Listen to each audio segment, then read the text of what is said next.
Presents the bottom line. The Stone Cold Censor. Feed me more. You just made the list.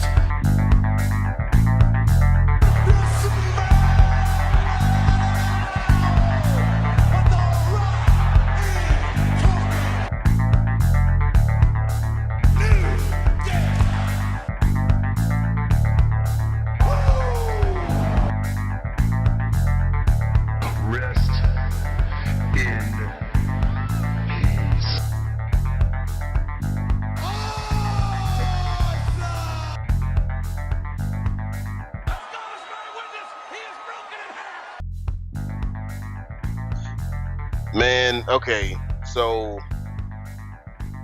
maybe the universe is telling us something about like doing this podcast today, Pete. because of how like just ass the whole just shitty, fucked up, stupid like Raw was. Maybe the universe is like, just leave it alone, just keep it moving. Don't even bother, man. Y'all Forget this. Take Forget the week this. off. Like you're right. Like forget this week happens. It's okay. We understand. Anyway, we're trying this finally recording it for what, the second time after attempting to record probably about 20 times more than that today. We got Anyway. set back at least 2 hours for technical difficulties alone in our recording. And we're still not sure if this one is going to work 100%, but we're going to try it. Anyway, what's going on, all my armchair bookers out there? I am Jazz, here with my good friend Pete. What up, though? We are going to go ahead and give our thoughts for Call It In The Ring podcast. It is currently Thursday, May 24th, 2018 for Raw. Our thoughts on Raw, May 21st, 2018, and Smackdown, May 22nd, 2018, respectively. Monday, Tuesday. All right. We're going to go ahead and get into this Raw. We're going to try this again. Let's go. Okay, so we start Raw off. Kurt Angle's in the ring. All of a sudden, Stephanie McMahon, who hadn't been on like anything WWE related since WrestleMania, shows up out of nowhere. I was a little surprised, to be honest with you, that the crowd didn't seem to give any shits that she came back at all. At all. There was no boos. There was no cheers. There was a little bit of boos, but for the most part, nobody gave a fuck. I was a little shocked about, I was like, dang, I don't care either way. Nope. All right. But yeah, so Steph comes in there, Roman comes out, Owens comes out. We keep the whole Roman Owens thing going, and then of course Owens and Angle, they having their thing and all that stuff. Stephanie just inserts herself because she's gotten to that point of authority status on TV that she can do that. Doesn't matter. She can insert herself in whatever. Okay, cool. My issue with this segment and the matches that follow, I'm sitting up here watching it with my brother, Ibn. Ibn's my brother, for those of y'all who don't know, which is most likely everybody except Pete. Watching it with Ibn, and we both agreed that the segment, the match, and then the following tag team match went on way too fucking long. Everything about it went on too long. Yeah, I was sad when fucking Rollins came out and they made it a tag team match. I'm like, damn it, we don't get our match of the week this week. Fair enough. I mean, we got our match of the week, or at least match of the night, but it was with a different competitor. But we'll get into that. Yeah. But it comes out. One thing I did like about the segment, even though there wasn't much, was fucking Kevin Owens. When he came out and he's like, I, for one, like Roman Reigns. And I think Roman Reigns needs to, you guys like chanting stupid shit. I think, Roman Reigns needs to hear something. And he says, thank you, Roman.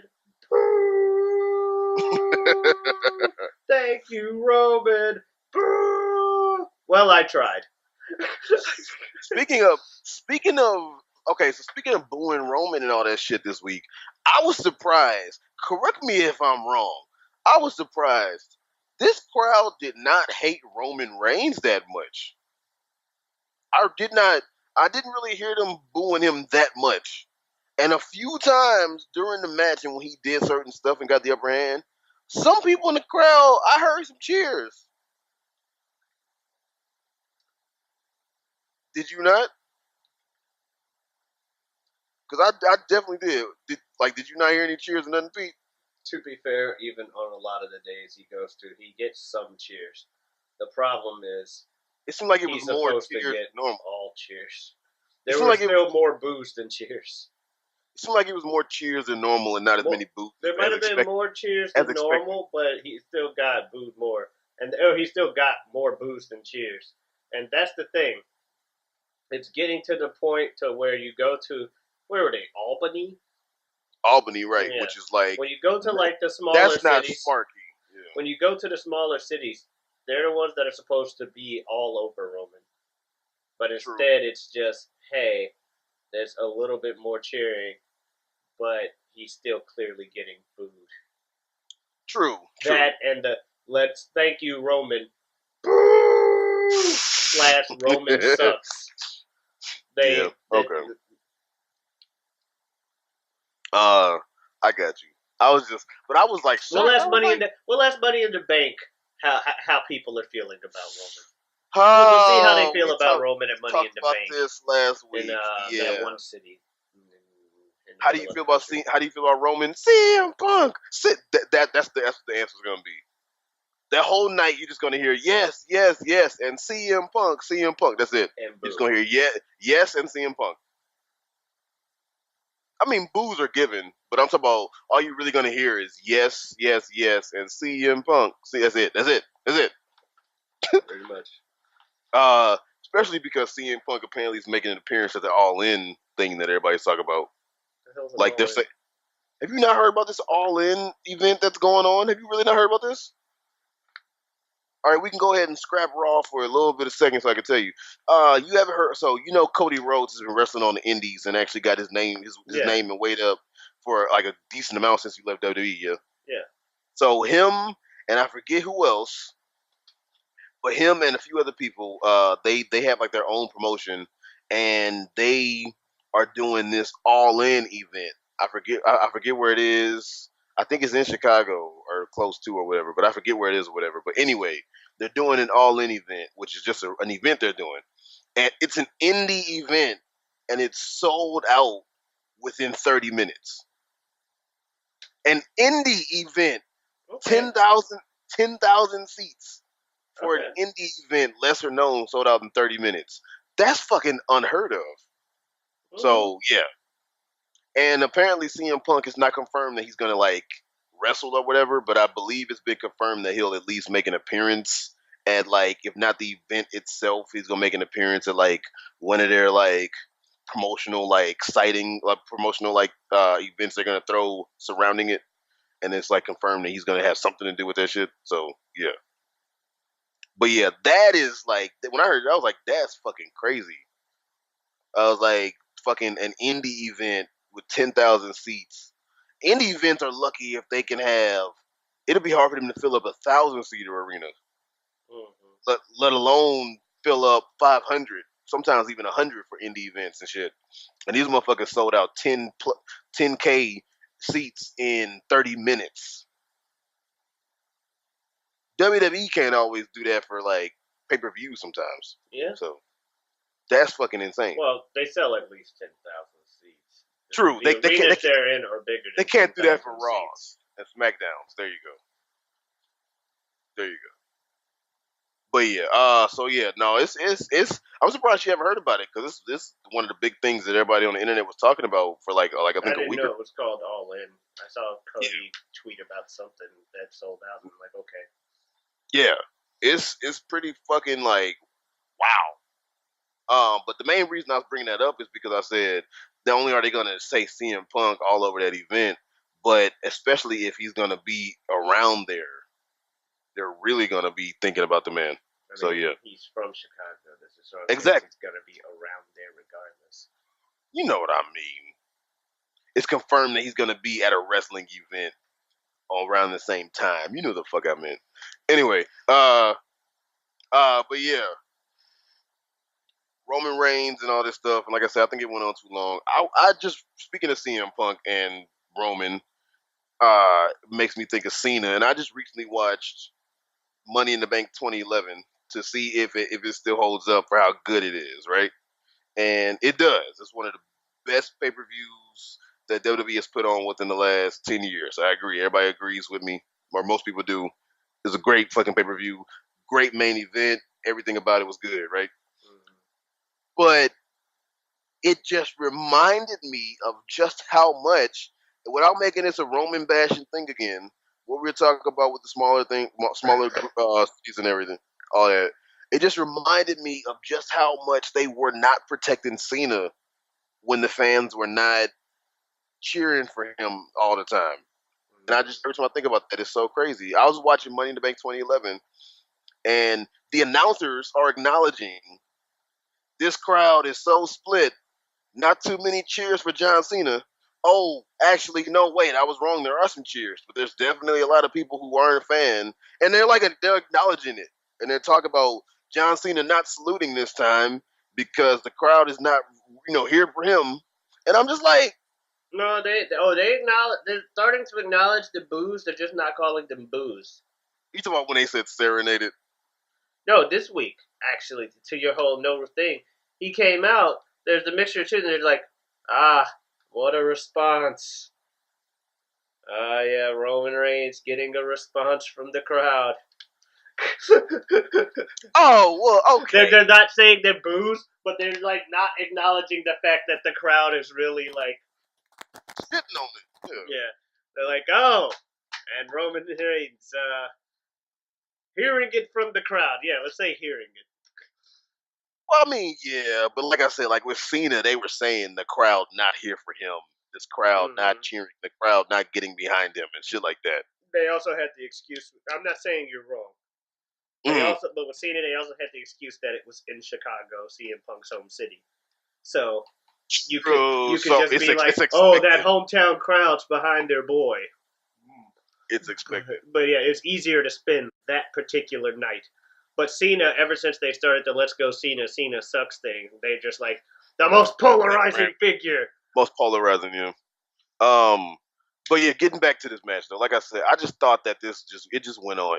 Everything about this went on too long. Like the opening segment was already bad enough. Was what it was though. But then when they started the match, and then Jinder fucking came out for no reason because they want to make Jinder Roman a thing. Jinder fucking came out for no reason and like got DQ. But since Rollins comes out to help him out because Shield brothers, then now we have a fucking random tag. We went to commercial like 4 or 5 times in the middle of the first and second matches of this thing. It was like, okay, y'all, look, stop. We like Seth Rollins. We like Kevin Owens. We could give a fuck about Jinder Mahal, and Roman Reigns is not is not getting the response we want. Everything about this is just stop. Yeah, just stop. And it went on. It went on too fucking long. I was like, y'all got 3 hours, but y'all still have that much time to kill, huh? If y'all got this much time to kill, what happened to the Authors of Pain? They can kill some time. Shit. Whatever happened to them? What the fuck? Why did you even bother bringing them up if you weren't gonna fucking use them? They came out like it was like three weeks ago. Ever since they cut that promo saying we gonna whoop everybody's ass, get the fuck back. Then they just like disappeared. Like, they came up, they fired their manager, yeah, and then did nothing. We don't need Paul Ellering. Y'all need something.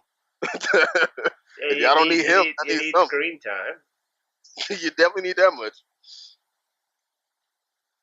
And then after the match, Roman Reigns Jinder Mahal hits Seth Rollins and Roman Reigns with a chair, beats the shit out of Roman.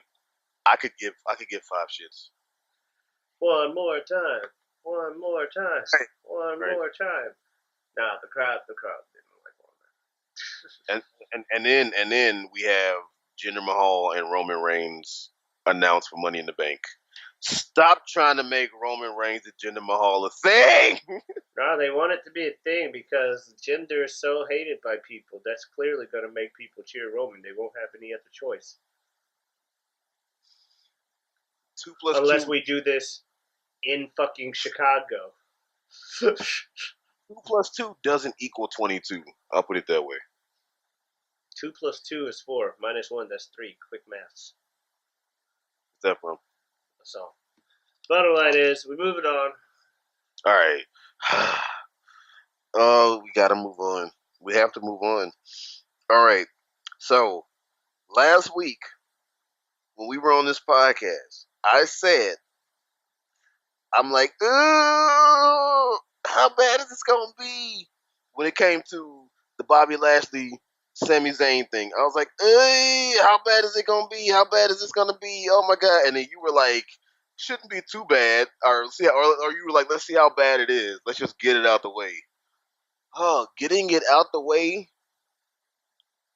getting it out of the way, fucked a whole lot of shit up. Put it that way. They got it out the goddamn way, didn't they? Bobby Lashley's sisters coming out with Sami Zayn so he could expose Bobby Lashley for being a fraud. Who the fuck greenlit this shit? It was terrible. What in the fuck happened? It was terrible. It was bad enough when they walked out and you could tell it was men in drag.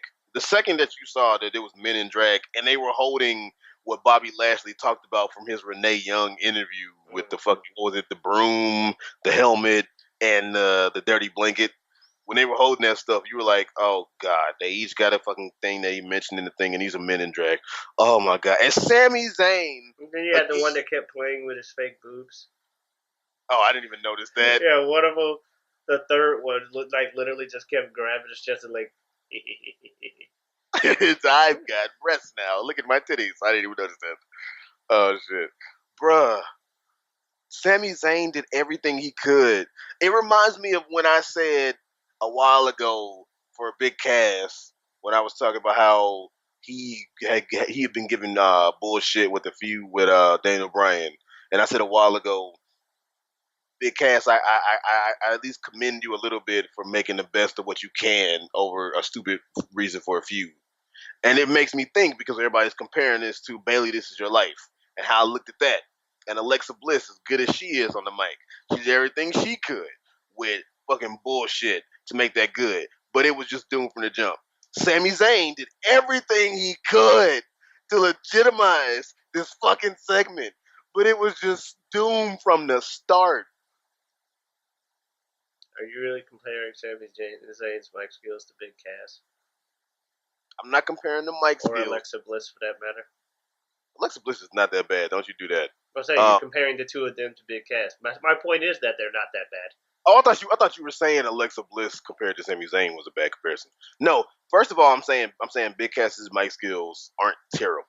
But what I'm saying is, I'm not necessarily comparing the mic skills of either of these three. I'm just saying that these three competitors were doing the best they could when they were given bullshit. That's what I'm saying. That's what I was getting at. Because the purpose behind Big Cass's feud with Daniel Bryan, Alexa Bliss with Bailey, This Is Your Life, and especially Bobby Lashley's sisters, all of that shit was bullshit from Jump Street. Like, even The Rock, maybe The Rock or Stone Cold, but even them two probably couldn't have made Bobby Lashley's sisters be that good. Maybe them two. No, that segment was terrible. But it's like, who greenlit this shit? Like, morons. I just love how straightforward your answer is, though. Like, okay, so I was saying to Evan, there are some things with wrestling when it comes to this shit with WWE and shit, right? Where I'm like, okay, that was bad, but I don't really know anything about booking. Hence the armchair booker joke I make every time, tongue in cheek or whatever. But I don't really know anything about booking. That was bad, but it didn't pan out right. But I could see that maybe somewhere around here you thought it was gonna work. And then there's stuff like Katie Vick, where I'm like, from Jump Street, who in the fuck thought this was a good idea? And not that Bobby Lashley's sisters was as bad as Katie Vick, but this is another one of those instances where I'm like, from the jump, who thought this was good, man? I know I keep saying that, but yo, and this sucked the energy out of the arena for the rest of the night. It killed it. The crowd was just dead. Like, the crowd at first was like, this is stupid. And then later on, as it started going down, the crowd just like stopped giving a fuck. Whatever happened for the rest of the night, as much as the crowd could have given a shit, they didn't give as much of a shit as they fucking really did for the rest of the fucking night. This was just bad, man. Mm-hmm. Like, talk to me, P. Help me out here, man. Help me make sense of this. What's there to make sense of? It was bad. We said it. It doesn't make sense. Bobby Lashley came out. Bobby Lashley was like, Sam, you got one up on me. He. And then he fucking, like, you know, beats up the quote-unquote sisters. And, yeah. Waste of time. Waste of time. Beat the traffic. clap, clap, clap, clap, clap.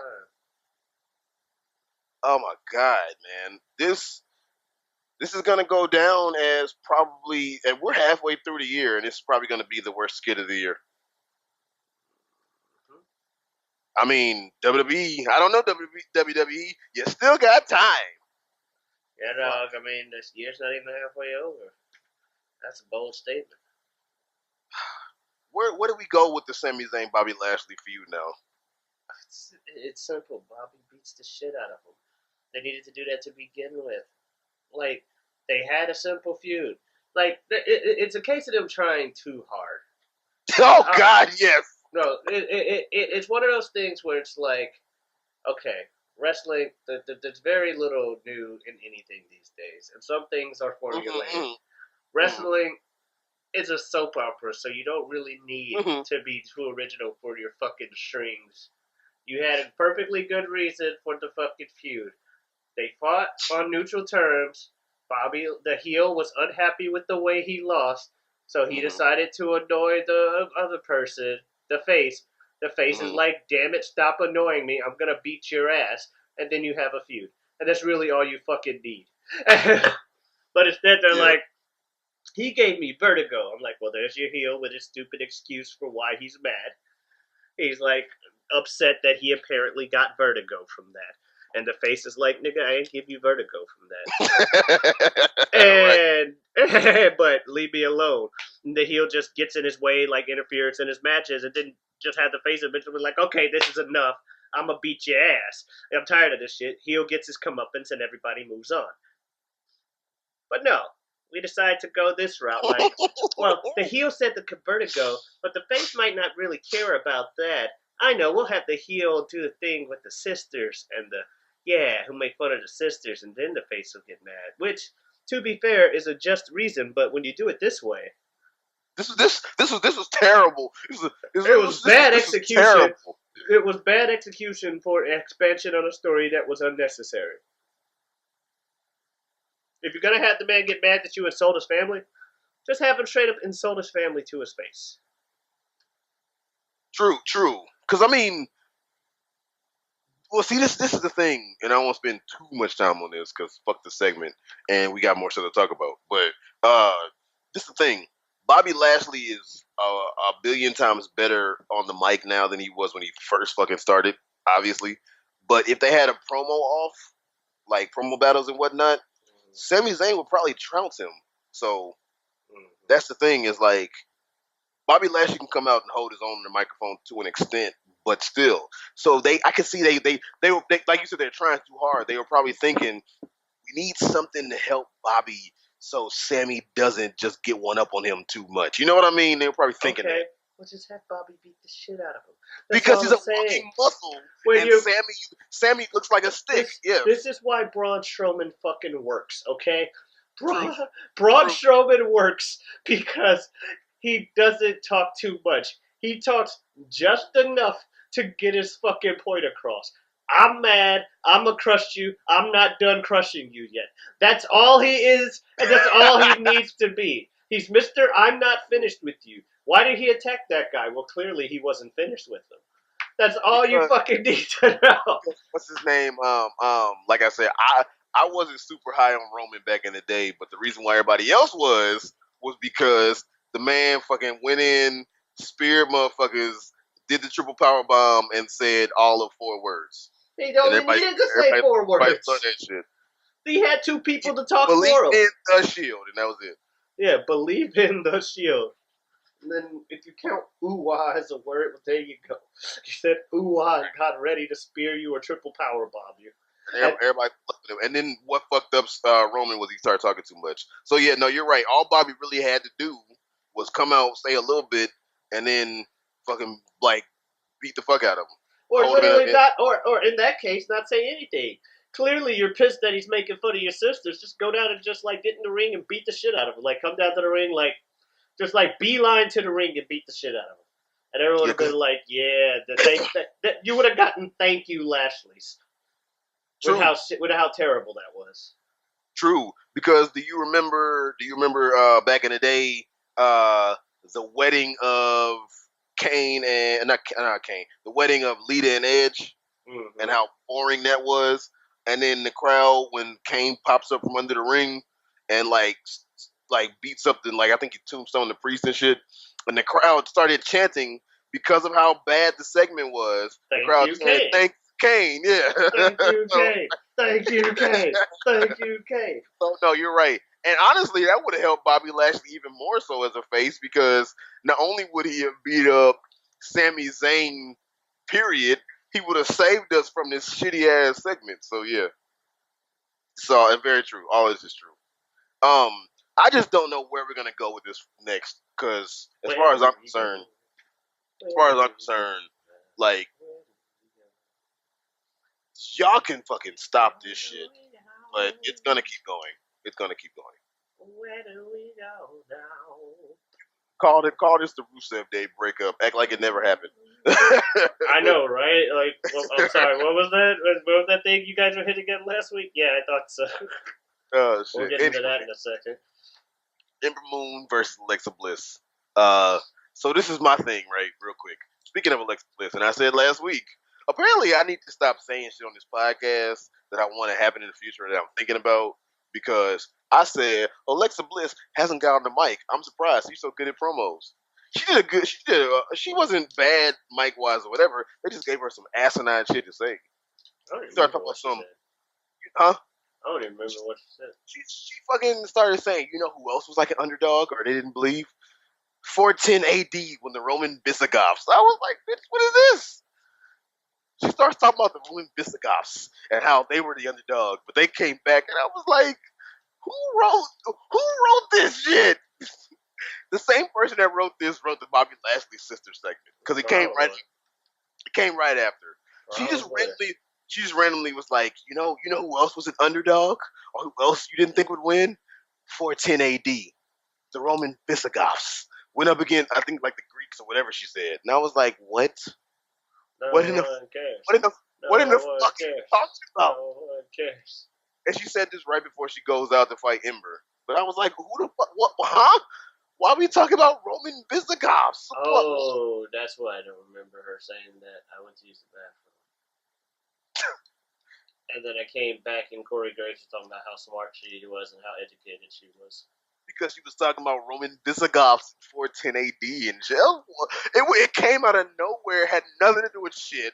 It was just let Alexa Bliss be the character she's been being for a minute, which is the stuck-up bitch that can't take it. She can dish it out but can't take it. That's what she's been doing. So let her talk all shit about Ember and then go and get eclipsed, which she did, and we would be good. We don't need to have no fucking Roman Visigoth fucking... What? Okay. Yeah, I agree. Backstage segment, Finn Balor, Braun Strowman. They want to be putting the tag team against McIntyre and Ziggler because of what happened last week. And Stephanie goes, well, you're not really a team, which, I mean, how many fucking random fucking singles competitors have we put in random teams throughout the history of fucking WWE/F/wrestling, period? I know, right? But you're not really a team, so no. She said instead, Finn, I'm gonna feed you to Braun. Pretty much. Braun is hungry, and you're looking like drumsticks right now. So yeah, I will say this. How about some friendly competition? And then Braun, and all he needs to do, crushes an apple, goes, I like competition, and walked away. That said a lot more. Is Huh? that a real apple? Yes. Because I was thinking, I was like, was that a dummy apple? That looked real as shit. Did this No. man actually crush a real fucking apple? Jazz, you gotta realize, the dude IRL is strong as shit. He competed at a lot of strongman competitions. Mark Henry found this guy at strongman competitions and was like, "Yo, you should get into pro wrestling." And so he's like, "Yeah, okay." And then he did, and he's gotten as good as he has. He had no like wrestling background before Mark Henry's like, "Yo, get into pro wrestling." So he's actually really fucking strong. So no, that was a real fucking apple. Mark Henry is really fucking strong. He has actual fucking records and shit. Mark Henry won the world's strongest man competition one year, which is why they call him the world's strongest man, right? So that's why they listen to him when he's like, "Yo, this guy," and they're like, "Okay." True. Because if there's people who got legitimate records of like legitimacy in wrestling, it would be Ronda Rousey, Brock Lesnar, Braun Strowman, Mark Henry, like motherfuckers like that, like could actually whoop your ass. That one bald guy who did that one thing. The fuck? He may or not have been injured when he did it. The hell? What's his name? Are you making a joke I'm not getting, or begins with a K. Kurt something. Kurt Angle, winning the Olympic gold medal for wrestling with the broken freaking neck. I was like, are you making a joke that I'm not getting right now, or are you being serious? But you making a joke, okay? But yeah, basically we were like, Finn, we're gonna let Braun eat you because it's feeding time. And then I will say this though, kudos to Finn. When Braun left after crushing the apple, he legitimately was looking like holy fucking shit. Well, yeah. I'm gonna die tonight. So he sold that shit. That's again where I go with the whole Braun speaks volumes by not speaking much at all. True. It's literally just, you guys are gonna fight in the name of friendly competition. I like competition. Oh, God, fucking terrifying. And Finn's like, oh God, no. Why? And Finn Balor, compared to the average person, Finn Balor is in amazing shape and not a small guy. like for real. Yeah. But compared to Braun Strowman, Finn Balor, it looks skinny as fuck. Mm-hmm. Looks like the dude that Andrade fucking whooped him. We'll get to that. But yeah. Baron Corbin beat No Way Jose with the end of days. The one thing that I'll say about Baron Corbin is every time that because sometimes his character is a little boring to me. I'll give him that. Making him go up against No Way Jose, like I said, I think that was a good idea because you got the lone wolf with the fucking party animal. Mm-hmm. But whatever I say about him, every time he hits the end of days, he always hits a beautiful end of days. That shit is always like love the Cheetos. It's textbook looking at the Cheetos, right? Fucking love it. Help me out here, man. It's a beautiful finisher. Do you have a problem with? I've been seeing some people saying they have a problem with the way wrestling is having 50-50 booking lately. Do you have a problem with this? Kinda. You do. So, because I say kinda because I want you to elaborate on what you mean by that. Well, so excuse me. So I look at, people on wrestling or people on YouTube will talk about wrestling news. They give their own give their own take on wrestling and whatnot, just like we are right now. Mm-hmm.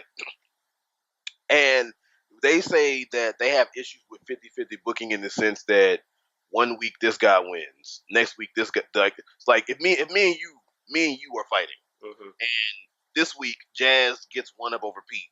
Next week, Pete gets one up over Jazz. Jazz gets one up, or say I win 2 weeks in a row. So then you'll win. So then I'll win. So then you'll win 2 weeks. So basically, there's never somebody who. I have a problem with that to an extent. I understand you're trying not to make people look weak. Mm-hmm. At the same time, when everybody's strong, no one is. True. Like, jobbers exist for a reason. Your Heath Slaters exist because you need people out there that are going to just always like they set apart your Brawns from your Heaths. Mm-hmm. Braun is Okay. special because he doesn't really lose that often. Heath True. is not special because or Kurt Hawkins. Let's go. Let's not say Heath. Oh God. Let's go Kurt Hawkins. Hawkins. Let's go the exact opposite of Braun. Jesus Kurt Christ. Hawkins, at the same time, Kurt Hawkins, in his own way, is special because he loses way more than anybody else does.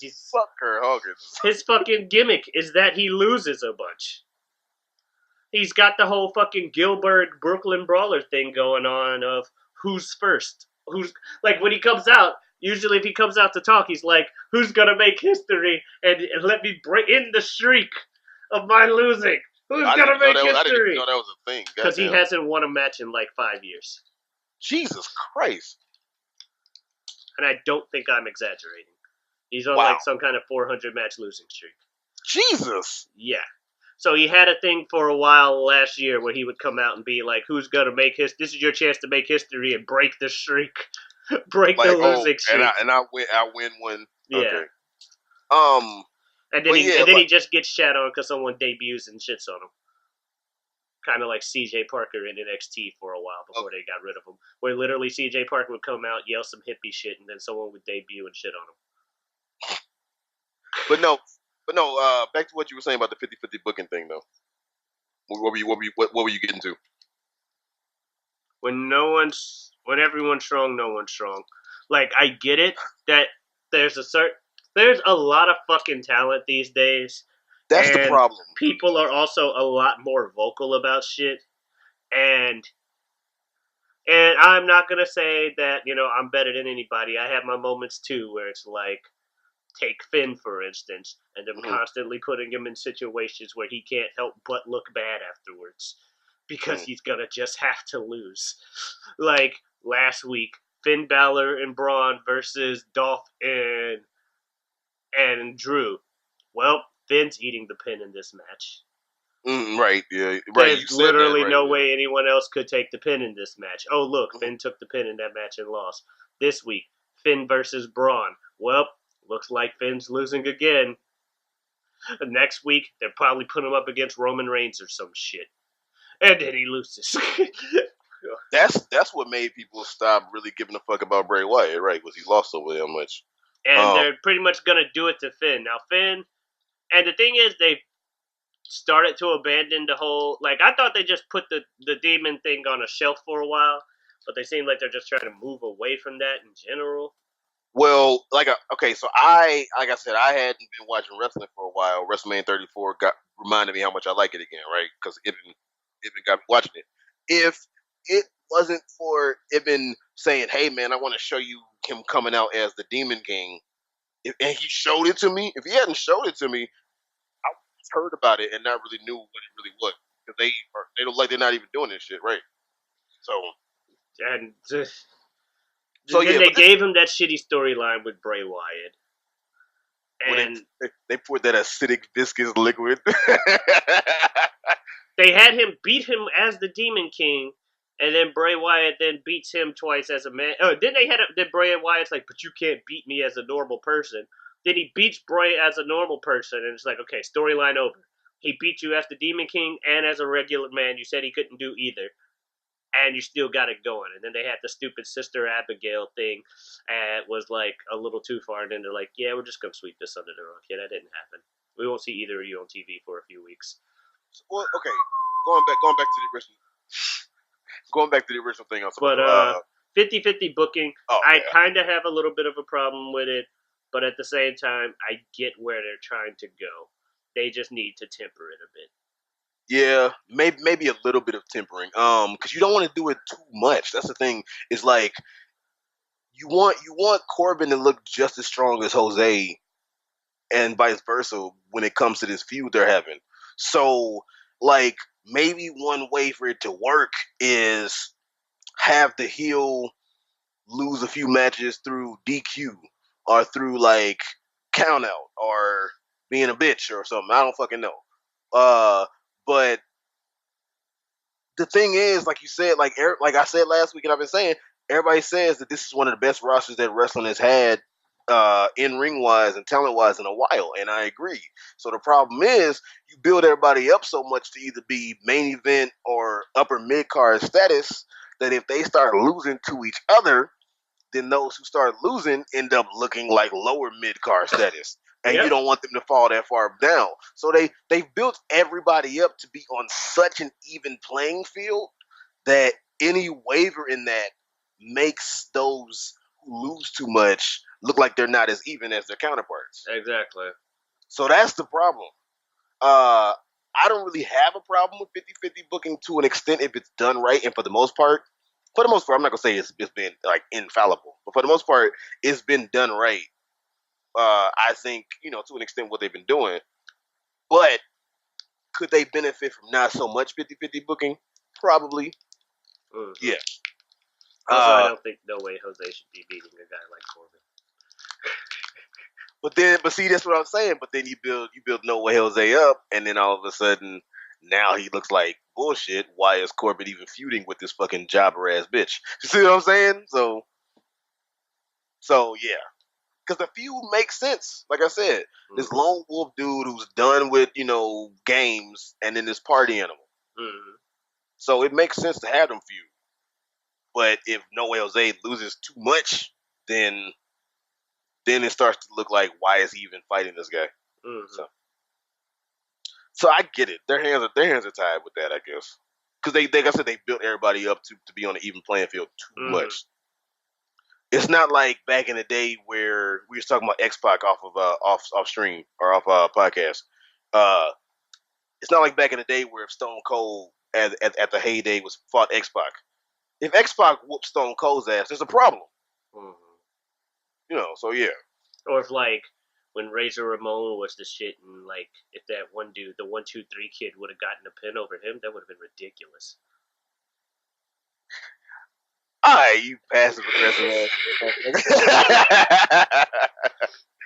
Oh shit! And you will use X-Pac as fucking hate you. Oh shit! I mean, hey, I get kudos for being able to think on your feet that quick with a comeback. That was like impressive. Anyway, we get a match made with Chad Gable and Dolph Ziggler because Kurt Angle's been kicked out of his office without wanting to admit it. Backstage, McIntyre and Ziggler, and they have a fight, a match made later. Speaking of 50-50 booking, Chad Gable, you haven't been made on that playing field. Who the fuck you think won that match? We'll get to it. The B team. Yeah, bruh. The B team, bruh. The bruh team. And Brizango, bruh. Yeah, B team. I love the B team. Because they the best team. But I love the B team, man. And then every time these motherfuckers win, they act like they win the goddamn Super Bowl. I love it. That was hilarious. When they got on the chair and like rolled down the ramp and shit. Yeah. That shit was fucking like the B team is great. Yeah. And if they finally have something that they can have Curtis Axel and fucking Bo Dallas like do, that's not, in the fucking like coattails or behind like another established superstar. Like they're just doing something. Especially since they fucked up Bo Dallas's initial like come up. Oh yeah, he was like a motivational speaker that was saying all types of like he pretty much shit. He pretty much was like the guy that wins all the time, the good guy, tries to act like a face of motivational speak thing. You can believe in yourself. I'm undefeated. All you have to do is believe. But everybody hated him and stuff. But he took it as like pretty much the ironic heel. Like all he's saying is like face stuff, and then eventually he starts insulting people with it. Like you won't have to be such a loser going to a 9-to-5 job. You can do so, and all that stupid shit. But it worked in NXT. People loved to hate him and stuff. Then he came up. They let him go like 5 or 6 matches. and then they just got rid of it. I was like, Yeah. but it was clearly a working gimmick, but whatever. You guys said no, so whatever. We're moving on. Yeah. But I mean, they finally got something for him now, Mm-hmm. and like I said, and they're not under another superstar because as the Miz, Taraj, you're only gonna go as far as being the Miz's lackey. So yeah, I it's part mean, of this. to Go be ahead. fair, people usually, when they break off from. Usually, Miz's lackeys, for as much as you want to shit on them giving lackeys to the Miz and them saying that ruins them, when they leave the Miz, I never said it ruined. generally they come out better than they were when they went in. Cause like fucking Alex Riley, no one gave a shit. Then he was the Miz's sidekick forever. Then he left. And True. if he hadn't fucked up, quote unquote, backstage rumors. If he hadn't fucked shit Yeah. up for himself, we'd be talking about him a lot better. Because they gave him that badass theme, they gave him some other stuff, and it's like, okay, yeah, you good He was now. great in the ring, had a lot of potential. Yeah. And then he apparently fucked shit up. I don't remember the details, and nor do I really care. He's not around. Hasn't been around for like 10 years, so whatever. But then it ain't that long, but it's been a while. Mizdow or Damien Sandow, people liked him. Then he had the whole Mizdow thing. Everyone loved him even more. Then he started left the shining Miz. over the Miz, yeah. Then he left the Miz and was better, even more popular than he was when he went in because hey, he very good, and everybody was like, even the non-smarts were like, yeah, the Sandow guy, let's go Sandow. And then WWE's just like, nah, we don't like you, you're fired. But he's still, popularity-wise and career-wise, did a hell of a lot better after being under the Miz than he did before.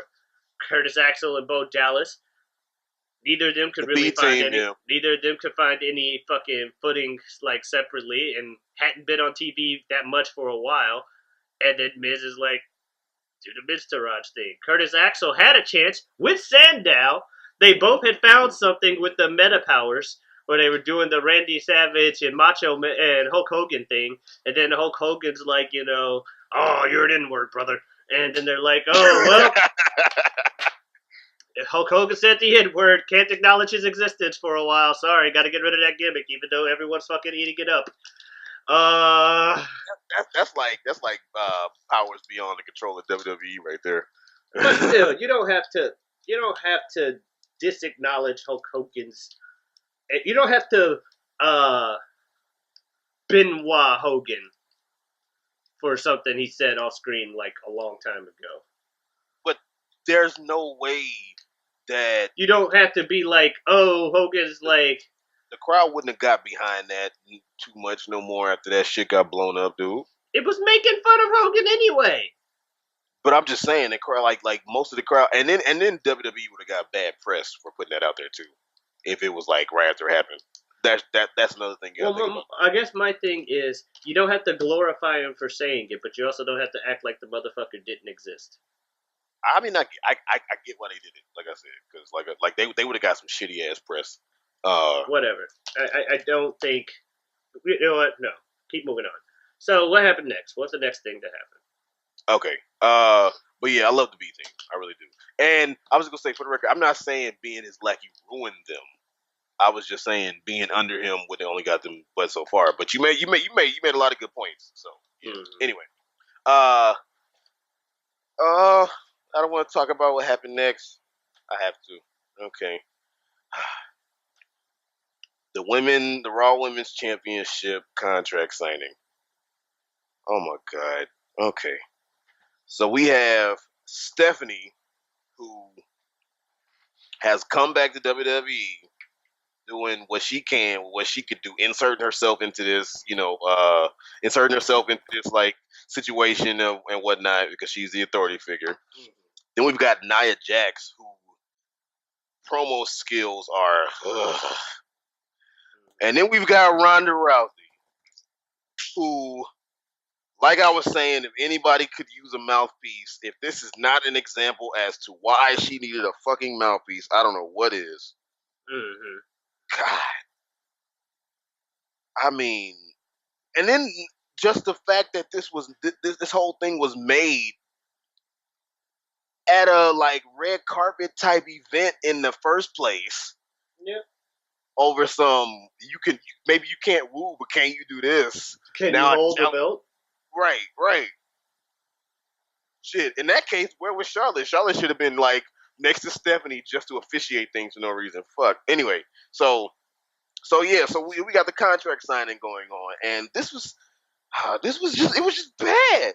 Yeah. It was just like I said, Really, no other word for it. I'm not talking about in the ring, whatever, but Naya's not good on the mic, and then we got Ronda doing what? Oh my god, what happened tonight, WWE? What happened to Raw? What happened? Like I said, Bobby Lashley's sisters is a kicker, but there was so much other shit that was just like, what happened, y'all? And then Ronda, oh man, that fucking last line where she fucking again, if she was a woman of few words, it would have been the shit. When she gets up, first, and well, you said a few weeks ago anyway. Her tough face looks fake to Fake. you, and yeah, her tough face was looking fake as fuck. It was bad. Like, It was bad. That shit was like, this is my you ain't mean fooling face. nobody. This is Right, my mean face. Right. That's what it looked like. It looked like I'm supposed to be angry, but no. Speaking of, if she was a woman of few words, if she would have moved the table out the way after Nia said, so I forgot what she said, moved the table out the way and just stood up and looked at her, that'd have been good enough. Yeah. But this goes, I'm gonna take your title. Looks at her arm for 2 seconds, and your arm. Oh my god! And I'm gonna blame the delivery more so than the line. she should have said the whole time. The whole time I was watching, I was thinking she should have said on some Shawn Michaels, "I'm gonna kick your teeth down your throat." Say something like, "I'm gonna rip your arm off." Take your arm, rip your arm off. That's fine. Because she's gonna she implied she's gonna break her arm. Like I said, I'm not really mad at the line so much as I am the delivery. The delivery was fucking terrible. Yes. Yeah. Like just fucking abysmal. Like that delivery was like, no. They need to. Ronda needs a mouthpiece. I mean, and it's put up or shut up for her Money in the Bank. It was put up or shut up for her at WrestleMania 34 after the huge build of her being a in ring. That's not really put up or shut up. It's her first fucking match. No, it was put up or shut up. Well, okay, I guess it's even more so. But at WrestleMania 34 was her first match. But to me, this at Money in the Bank is put up or shut up because this is like singles match and it's for the title. Yeah. So if she's gonna, if first time in the ring by herself, and if she's worthy of the title, you know, then show us Ronda. So yeah. So I mean, we'll see. And I mean, I don't think that she'll necessarily have match of the night again. You know, it remains to be seen. But I don't think that the match will be bad by any means either. But this shit was like bad. She's not exactly in the ring with a match of the night person. Exactly. Where she was in the ring with 3 of them before. People who can easily have some match of the night qualities. Yeah, right. Like Stephanie, from a story standpoint, you know, Yes. no one can tell a story like the McMahons. Hunter and Kurt know what the fuck they're doing, Know what and the both fuck they're in the doing. ring and with telling stories. And they've had match of the nights on several events, including WrestleManias before, I'm sure. Mm-hmm. Has Triple H ever had match of the night at WrestleMania? I don't know. But anyway, I don't know. Did you like End of an Era? Because I fucking loved me some End of an Era. if you don't stop with these prove me wrong shits, no, I'm joking. But no, yeah, good point. So yeah, so Triple H has had match of the night at WrestleMania before, so is Kurt Angle, and not to mention other things. So yeah, that's true. Nia Jax, not so much. So yeah, we'll see. But the build, oh the build for this match. Moving on. Dolph Ziggler versus Chad Gable. Oh shit. I mean, again, people are getting eaten on Raw. Ziggler ate this man. The match wasn't a complete squash, but it damn sure wasn't too far from one. He didn't even win. They had some good stuff too, though, because what's his name? They're both actually real. Both. I didn't know Dolph had an amateur background. Me either. I heard somebody say that. Yeah. Yeah, Dolph did. When he was talking about him backstage, but he's like, "Oh yeah, you got the amateur background, but then again, these days, who doesn't? Am I right?" Because he was with Kurt Angle as well. He's just like, who doesn't have a good amateur background? And then like the next night on SmackDown, they had the freaking Dolph Ziggler was a multi-time state level competitor. Yeah, they did, right. I'm like, oh shit. Like, you tell me Brock Lesnar had some fucking background, I believe you, because, I mean, look at him. Dolph is not small by, kind of like the Finn thing. Not small by average standards, but by wrestler standards, I would not have put that together. Hell, even Gable, though shorter than Dolph, has a more, look at me, I clearly used to amateur wrestler build to him. Yeah, I mean, and you look at Chad Gable, the way they're dressing Chad Gable, he has, like, his attire looks more amateur wrestler-ish. Well, yeah, because he was also an Olympian. He just didn't win the Right. gold. Oh, I didn't know he didn't win. But I knew he was an Olympian, though. Mm-hmm. But yeah, like Dolph Ziggler, he didn't even win with the fucking zigzag. I mean, he won with, like, again, like Alexa Bliss when she won with her fucking DDT. He won with the fucking super kick. Mm-hmm. People winning with their signature moves instead of their, like, finishers. At the same time, I don't have too much a problem with that, because with signature moves winning, because it keeps the suspense that maybe that signature move might actually end a match. Versus Chad Gable, I agree. But you get my point. Yeah, if you don't even pin a Chad Gable with it, stop. There's no suspense if you hit somebody else with it. But if you beat a bunch of other people with the signature move, it makes sense why you would pin afterwards, because this move has put people away. Okay, I need to hit the stronger shit. Like I said, versus Chad Gable, I agree. If Ziggler did the super kick, like the headbutt super kick combo against, like, Dean Ambrose, I would have a little bit of an issue if he won with that.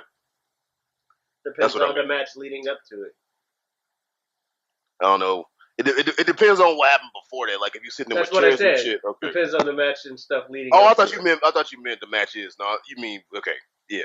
Mm-hmm. But if they just having a regular match and the match, isn't super long or, like, a decent amount of time or whatever, and then he wins with a super kick instead of a zigzag on like Dean or like Seth Rollins or something, I'd have an issue with that. I would. My bottom line is it helps to keep the moves looking like there's some strength. Otherwise, his super kick may as well just be like a slap to the face. Well, I told you that for the most part, not always, but for the most part, when people do their finishers, especially signatures, but finishers for the first time in most matches, WWE matches and shit, I don't really react because I usually know that's not going to put him away. Mm-hmm. So I feel you. I feel you 100%. Then we get an unannounced Fatal 4-Way Money in the Bank qualifier. Natalya against the losers. The who? The losers. The losers. Yeah, fucking. They dug Dana Brooke up. Like they decided, hey, Dana Brooke, we're gonna have you not be in your statistician outfit. Go out there and she found her fucking wrestling attire in the back of her fucking closet. Against Sarah Logan and Liv Morgan, the rest of the Wyatt family, but not in a tag team. No, you're in a Fatal 4-Way. Like, all of this was just like, what, huh? And of course, Sarah Logan and Liv Morgan wrestled as though it was a tag team, even though it wasn't. And then Dana Brooke got fucking squashed and killed, and fucking Sarah Logan taps out. Bruh. The reason why I say that clearly, like I say all the time, clearly the Riot Squad is a shake for Ruby Riott. Clearly it is. It's named after her, and she's the only one that keep pushing. They had Sarah Logan and Liv Morgan fighting this match with Dana Brooke just so they could have an excuse to have Natalya back in the fucking Money in the Bank. That's all this was for. Yeah. But it's just weird to be like, here's a Fatal 4-Way with 2 tag team members in it. Huh. I thought it was hilarious. With Cole, that was fucking weird. With no build. They're just in it as opponents. I love it how Coach was like, oh man, this is a disadvantage for the other two people in the match. And Corey was like, how? There's two of them and two of them. What were you going to see? They can team up together. But so can they. That's not a mismatch. It's a fatal four-way, not a triple threat. It doesn't matter if the two teammates. And Michael Cole's like, yeah, he's got a point, coach. That's not an advantage for them. But it's just like, I don't know. It's just weird to put somebody in a fatal. Because with Absolution in the triple threat, there was like a little bit of backstage talk about you're gonna be in this triple threat, even though you thought it was a qualifier. Go out there and fight the team. Blah blah. Blah. This one, it was just like, yeah, Sarah, Liv, we don't give a fuck. Just help Natalya get into the Money in the Bank and then show your face. Like, what the fuck? I don't know. Anyway, like, there's not too much to talk about that. Natalya's in the Money in the Bank, unsurprisingly, because they have 8 women, and she did great in the last one. They need her again. Bam, done. Elias goes over Bobby Roode. Again, people talking about 50-50 booking. Elias goes over Bobby Roode after he hits the drift away, which is a finisher that few people probably knew he had if they forgot that he had one of them two. And yeah, Elias comes out, he does his little guitar shtick, and then ends up, beating up Bobby Roode. It was, not too much to talk about. Was what it was. When I say Elias, and I say I love Elias, you say yes I do. Yes, And of course, and the crowd actually did. I'm like, damn. It's like I say. Here's the thing: even when he said Albany sucks, they didn't even boo; they cheered.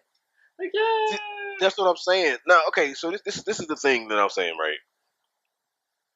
I know I say all the time when he finally becomes a face, he's going to, is going to be the shit. But there's a lot of heels right now that, or at least a few heels I can think of right now that, like, it's so weird to me to see the heel egg the crowd on to chant their catchphrase. That's weird to me. Because The Miz does that too.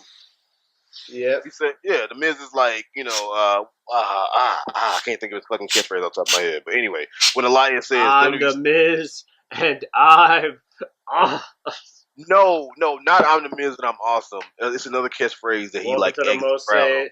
Welcome to the most see show on television. Welcome to Yeah, that's what it is. Miz That's what it is. TV. He waits for the crowd to say that. Yeah, and they like egg the crowd on. Like Elias says, WWE stands for Walk with Elias. I said WWE stands for, like, that's face shit. Well, here's the thing. Neither character thinks of themselves as a heel. Both of them characters think of themselves as celebrities that everybody likes. They're both delusional. True. This is true, and that's very heelish to be delusional. This is true. Like I said, it's just kind of weird to me. I'm not necessarily saying it's bad. It's just weird to me to see that, because usually when you're a heel, you take away everything that gets you cheered or gets the crowd to join in, which is why we've got a heel like Elias getting the shit cheered out of him, because the crowd wants to say "Walk with Elias" with the guy. That's all I'm saying. Mm-hmm. Like, that's when I first saw that, I was just like, this is, when I got back into watching wrestling, I was like, this is weird. Okay. Yeah, I mean, Rusev Day's a heel faction. Yeah. And that's like, Bray Wyatt's never been a fucking face in his life. But the fucking Fireflies. Aiden English, like, waits for, he says, what day is it? Waits for the crowd to say Rusev Day, right? It's like, because at the end of the day, and that's the thing. Rusev Day is kind of a different thing, because they're a heel they're clearly heels, but they don't really make fun of the crowd or anything. They just so happen to fight faces. They might be half and half now too. They might be tweeners or whatever. They might. Yeah, we'll get to that. But everything, Elias is like, he's puzzling to me. He is puzzling to me every time I look at him, because it's just like it's just so face-ish until he starts talking shit about everybody. Well, yeah, that's the whole point. He suckers you in to cheering, and then he's like, then he insults you. It's like, damn it, why did we fall for it again? Because even Shinsuke like cut out the whole sing along with my music shit when he went heel, you know. Well, he tried. But you know what I mean. Yeah. So I'm just saying, like that's heel stuff. Is like cut out all this sing along shit. Like fuck y'all. So It just depends on the character. But the crowd likes people with character. And nowadays especially.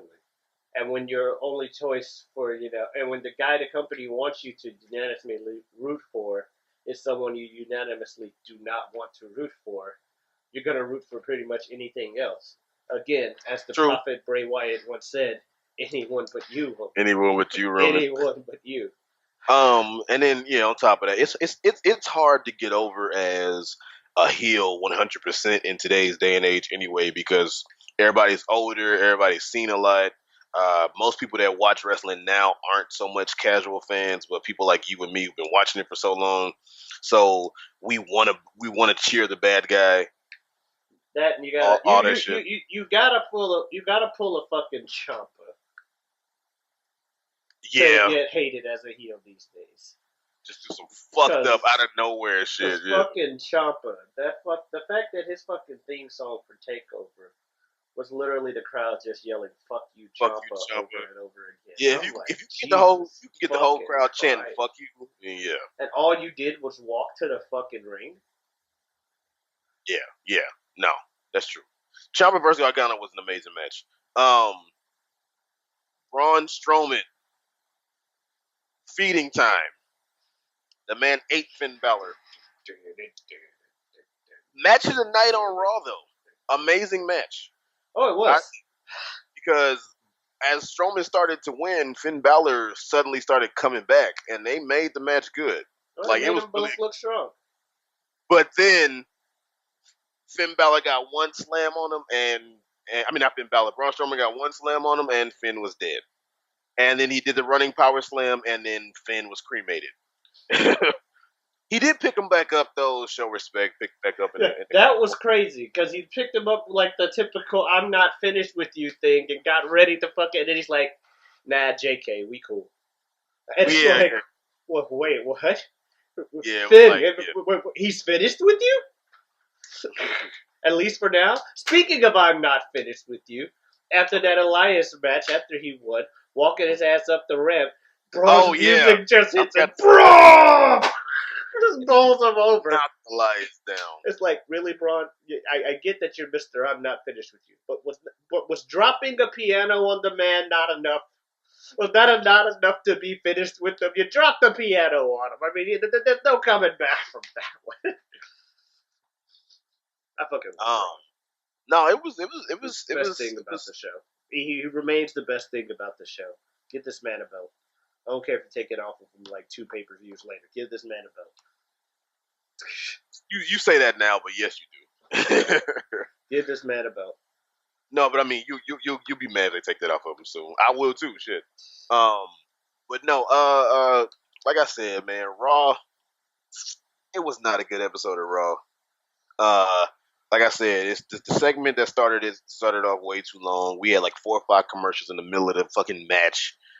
The match and the subsequent match, and then Lashley's sisters.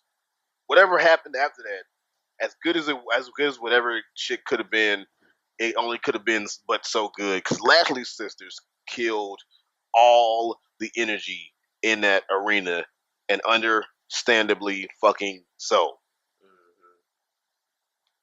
Goddamn, Lashley's sisters is gonna go down, and it's gonna go down as one of the worst segments, if not the worst segment of this year. It's definitely the worst segment of the year so far. Yeah, more than likely. Yeah, I don't know what they were thinking with that shit. Moving on to Smackdown. So Smackdown,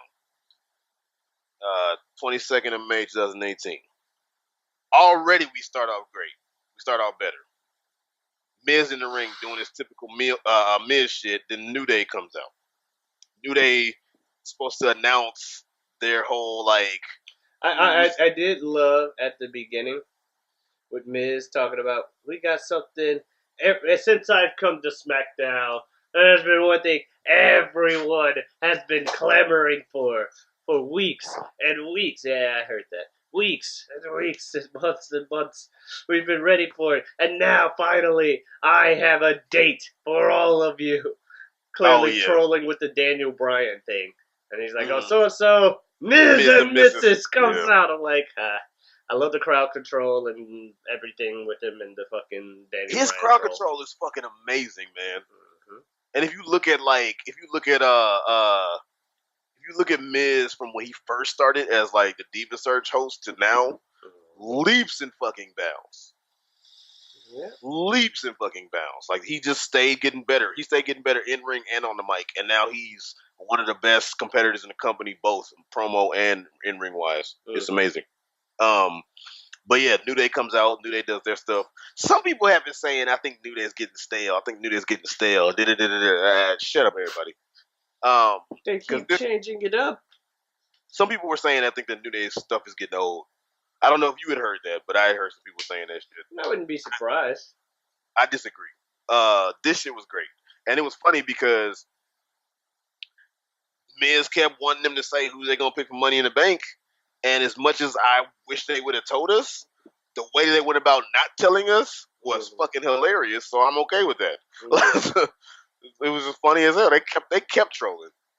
Yeah. And the end of this segment, when they started throwing pancakes at this dude, going shame. That shit was funny as motherfucker. I was like, they are stoning this man with pancakes. Mm-hmm. Game of Thrones reference. That Game of Thrones reference. I just know the shame thing. Yes. Okay, because I was like, they just stone motherfuckers in like medieval times. Period. I didn't know it was a game. But specifically the shame. I didn't know that. Shame. Yeah. But either way, that shit was fucking hilarious. These motherfuckers, and then how about their fucking shirts with the pancake power? Like, yeah, I mean, they turned the thing from fucking just random weird wannabe black gospel group to like, hey, now we got booties, now we got cereal, then they got the popsicle thing, then they got pancakes. They switch it up to something like just about every fucking year, and it's like they try to keep it as fresh as possible while still being the same. I'm fine with it.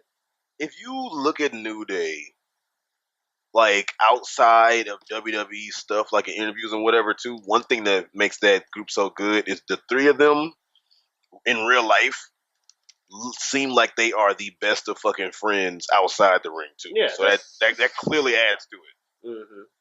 Clearly adds to it. Now, New Day is great, man.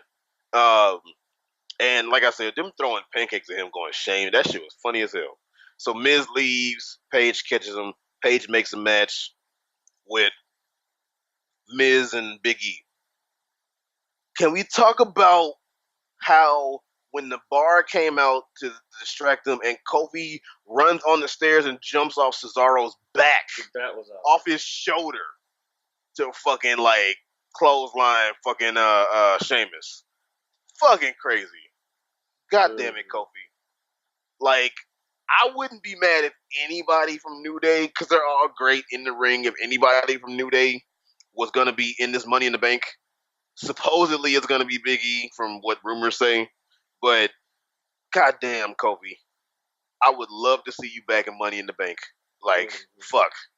Since we're not getting Shelton, apparently. So, we need somebody that's going to be in there doing crazy-ass, like, flips and just ladder stairs and shit. Yeah. So, yeah. Like, fuck, man. But yeah, Miz hit the Skull Crush finale and won the match. This is why I say Rusev Day might be half and half. Because Lana is damn near pretty much clearly face. Rusev, they were playing to the crowd. They played to the crowd with Rusev Day. They play to the crowd Rusev Day, but Rusev never really plays to the crowd himself. She just along for the fucking ride. Because she was like, the match ended after Lana beat Billie Kay, which, surprise, surprise. But the match ended with them on opposite turnbuckles facing the hard cam, Lana and Aiden English posing to the crowd like, yeah, and they like, yeah, and like Rusev never plays to the crowd like that. I don't know, but as far as whatever, at the same time, I think I don't know. I've never seen Lana as like a face because I mean, either. it's It's Lana, and I don't think that she's going to be because her whole gimmick is I'm this unlikable chick from Russia, but fuck it, I'm hot. Or But or so people say. You know, if you don't think she's hot, whatever. they're slowly shedding her accent too, though. Well, because while she lived in Russia for a good amount of her life, she's not from Russia. Yeah, but she's like slowly talking with less and less of an accent in like every promo she does.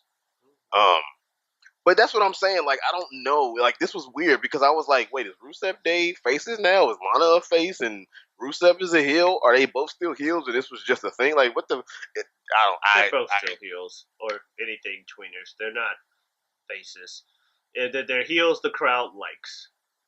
The crowd was clearly, and also, she just beat a member of the goddamn Iconics. I mean, it's not hard to get cheered after beating up the Iconics.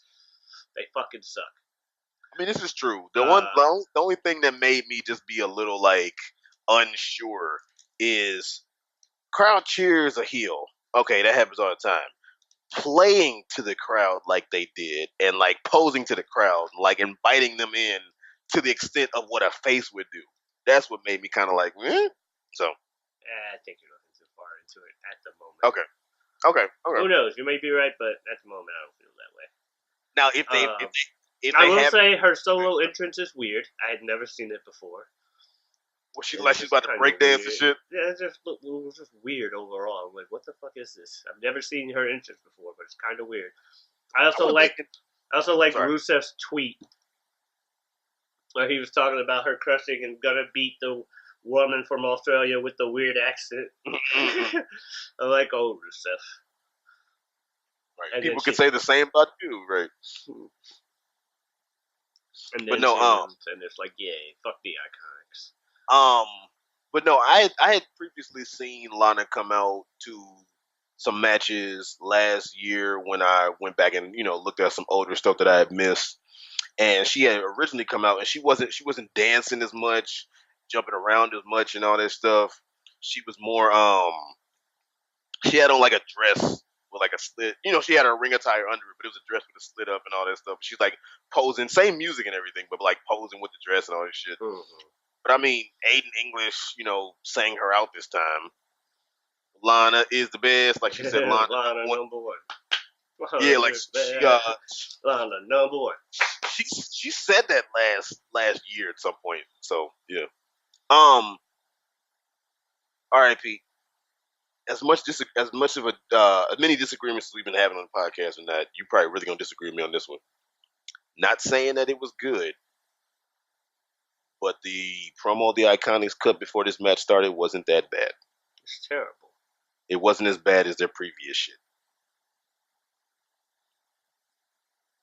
That's why I said I know you're really gonna agree with this, but I was watching and I was like, the debut, I saw a lot of potential in y'all, then I really hated y'all or whatever, and I still really think that you all are bad at your job. But I was terrible. But I was surprised that this just wasn't complete and utter total shit. It was complete and utter total shit, but it was just like not like just the worst.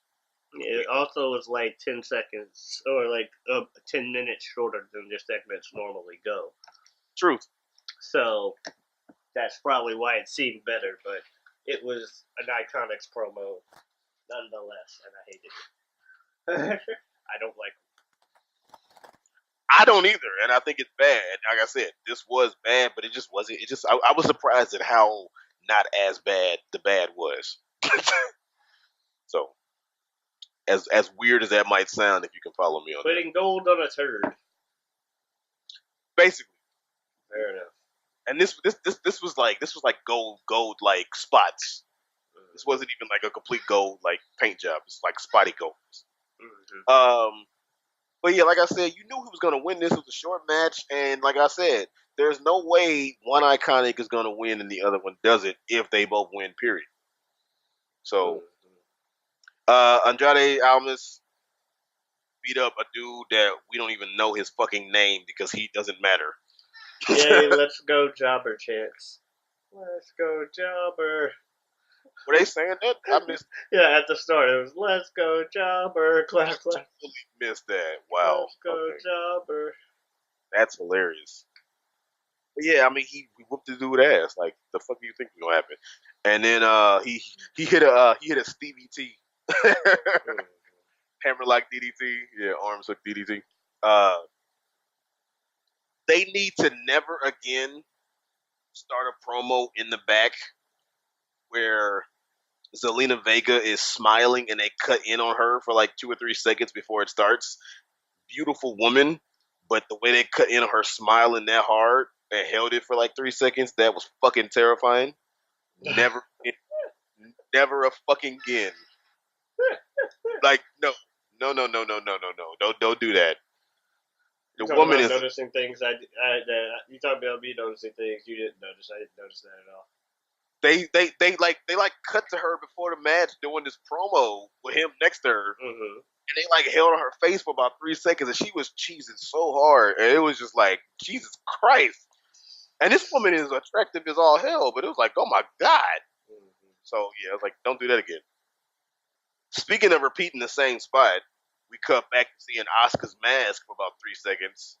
This was good though. Where we see her mask for about 3 seconds, and then all of a sudden it's Carmella wearing it. That was actually good. I told you, I like Carmella's character. I like Carmella's promos. This was good.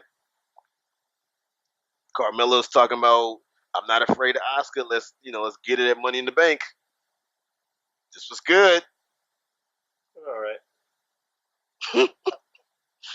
I really like Carmella. She needs more help in the ring, but I like her. Now, this is what they do. Take Carmella and make her the mouthpiece for Ronda Rousey. Done. There we go. We solved the problem. All right.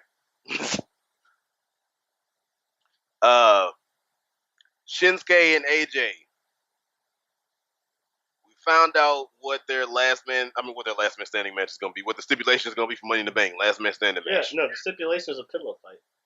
Right, that was funny as shit. Because you're the king of soft style. That was like, AJ, don't do that. Oh, you were the king of soft style? We don't need a reason to not like you, AJ. Don't do that. But no, yeah, he could have just responded, well, you're a big, dumb bitch. What was that? AJ Styles with a weak comeback to someone in TNA like a few years ago. I was just watching. Someone said something, and he just responded, well, you're a big, dumb bitch. And just the way he said it with his like southern accent and everything. That was like my first time seeing the AJ Styles promo, so I was like, what? Okay. I don't know what the big hype is about this guy. Yeah, well, I guess out of context, that would make you be like, what the fuck? Exactly.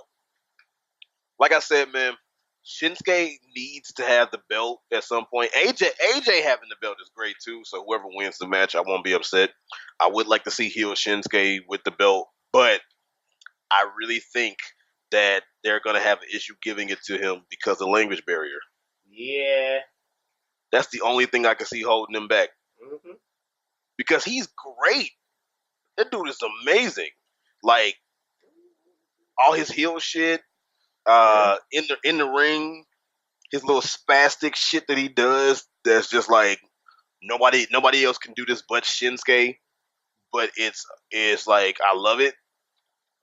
But the only thing I see holding him back is, speaking of again needing a mouthpiece, the only thing I can see holding him back is the language barrier. But yeah, he made a last man standing match, and I mean, this should be great. Again though, we have the possibility of having a double count out knockdown again. That could happen. Sure. I doubt they'll let that happen because the crowd would fucking be pissed. But yeah. Now, Ibn thinks that one thing they might do is Evan thinks that whoever wins the Money in the Bank earlier that night is gonna cash in on Shinsuke and AJ. Like both of them might be knocked down, and as the crowd is starting to get pissed, somebody's gonna run out with the Money in the Bank. I don't know, but that would be. Rusev Udria, Rusev Machka. Let's go. They're not gonna give Rusev the belt right now. If they do, I'll be shocked. The club, shockingly, I was surprised, but I guess they already said the Usos had a chance, so yeah, move over. But the clubs, to me, surprisingly, at least beat the Usos. Why is that so much of a shock?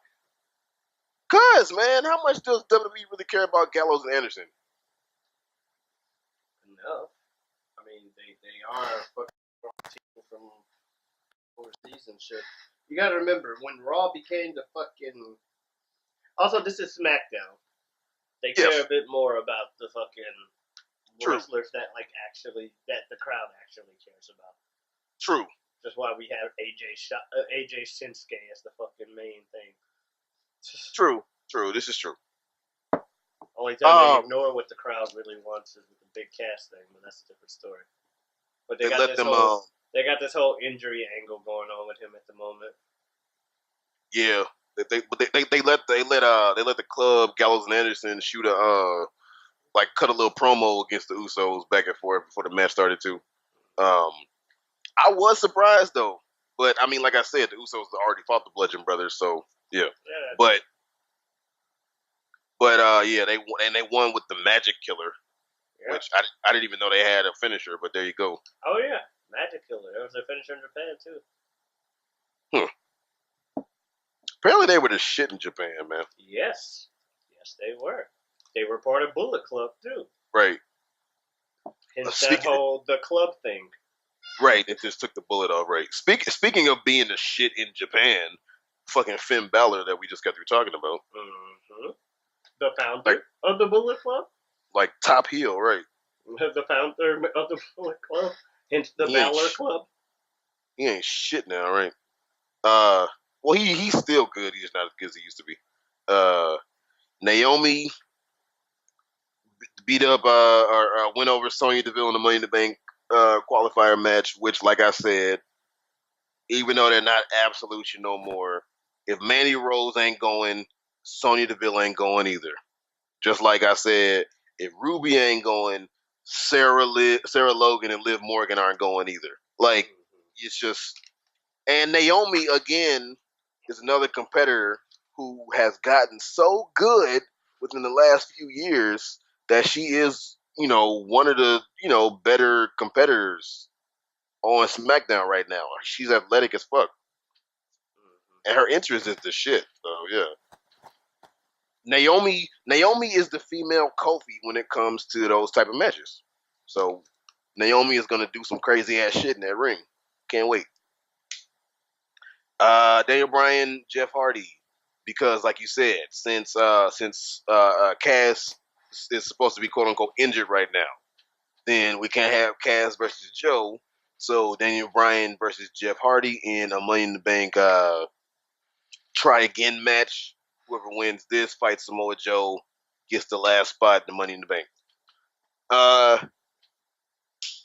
First time Daniel Bryan and Jeff Hardy ever faced each other. It was a great match. Samoa Joe was on commentary.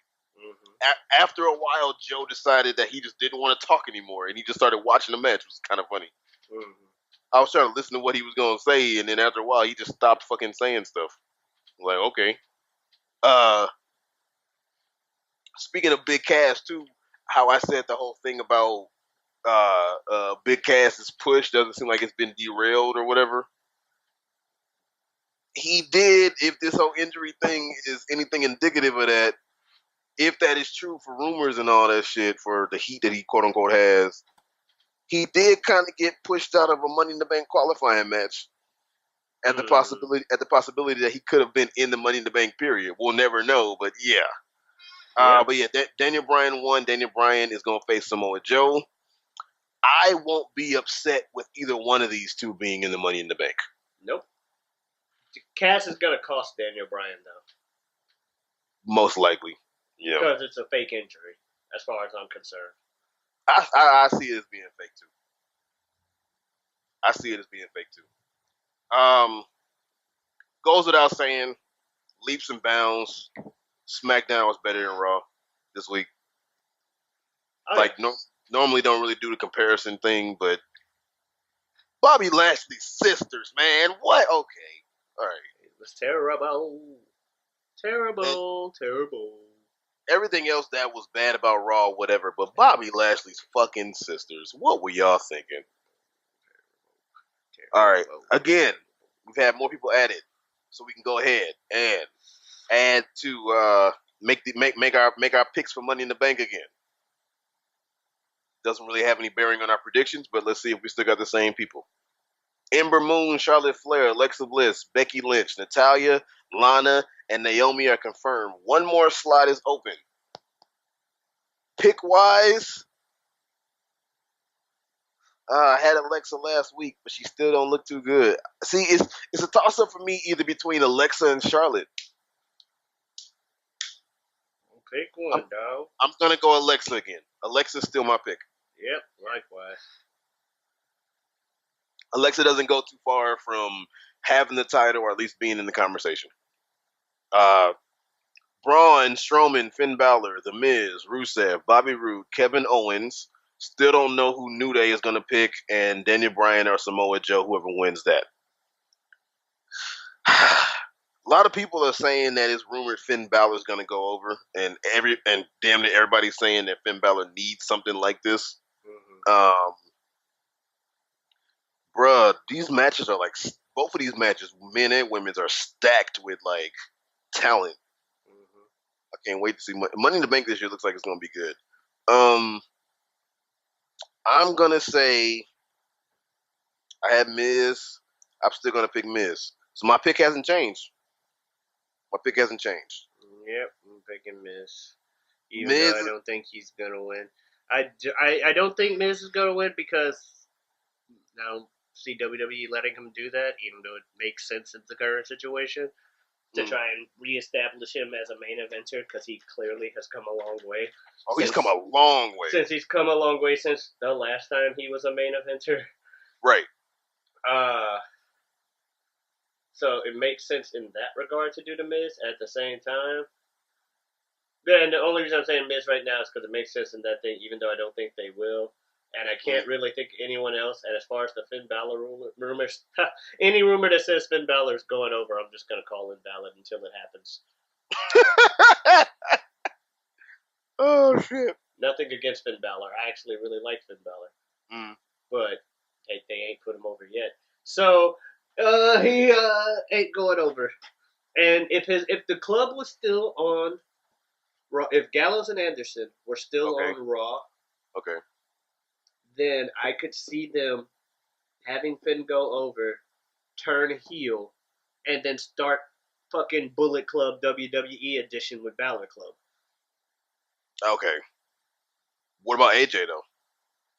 They had the club and that thing, but it's like pretty much when